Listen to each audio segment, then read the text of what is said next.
Bonsoir. Ce soir, c'est Mamé qui raconte. L'histoire de la recherche d'un œuf de soleil. Cet hiver-là, il faisait si froid au royaume des Vikings que la princesse Olga tomba gravement malade. Le médecin du château l'examina et soupira. Je connais une potion qui guérit les fièvres de l'hiver. Fabriquez-la vite et sauvez ma fille, dit le roi inquiet. Hélas, il me manque un ingrédient qu'on ne trouve pas dans notre pays glacial. C'est un œuf de soleil. Le soleil pond des œufs, dit la reine étonnée. Le médecin hocha la tête. Quand j'étais jeune, j'ai voyagé loin d'ici et j'ai vu des champs où le soleil avait suspendu des milliers d'œufs sur les arbres. Ces œufs contiennent beaucoup d'énergie. Ils aident les malades à retrouver des forces. Aussitôt, le roi fit appeler le chevalier Gustave, qui était le fiancé de Olga. Celui-ci embarqua sur son drakkar et mit le cap sur les pays chauds. Quelques jours plus tard, il arriva en vue d'un rivage. Mais les habitants du pays, voyant le dragon peint sur son drakkar, s'étaient massés sur les côtes avec des armes. « Les Vikings, les Vikings!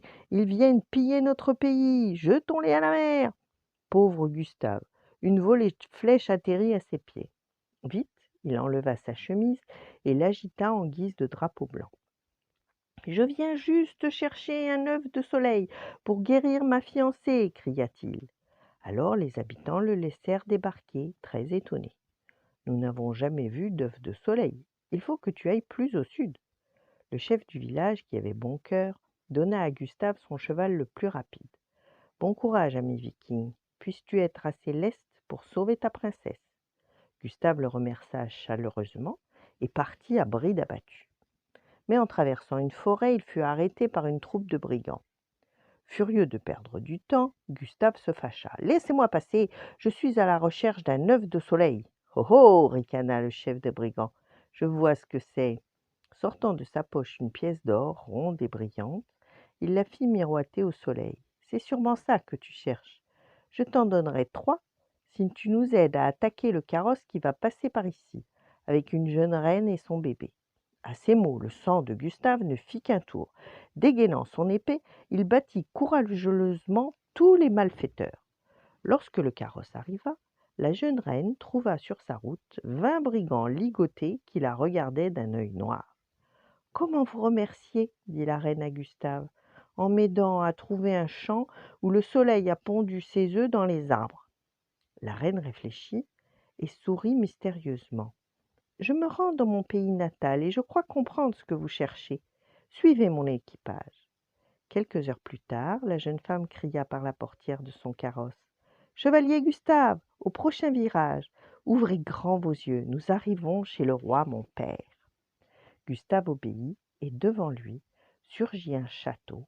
Tout autour des remparts, il y avait une mer d'arbres où brillaient des œufs d'un jaune lumineux. Le viking poussa des cris de joie. La reine sourit. Ce sont des citrons. Ils sont connus pour redonner la santé aux malades. Le soir même, Gustave était prêt à partir pour son royaume sur un bateau de course que lui avait offert la reine. 3 citronniers se dressaient à l'avant du navire. « C'est à mon tour de vous remercier. »« Mais comment ?» dit Gustave. La reine se mit à rire. « Vous ne me devez rien. Grâce à vous, quand je regarderai un citronnier, je rêverai toujours qu'il porte des œufs de soleil. Et maintenant, je vous souhaite un bon voyage paisible et un mariage heureux. Au revoir. » Voilà. Bonne nuit, faites de beaux rêves et à demain.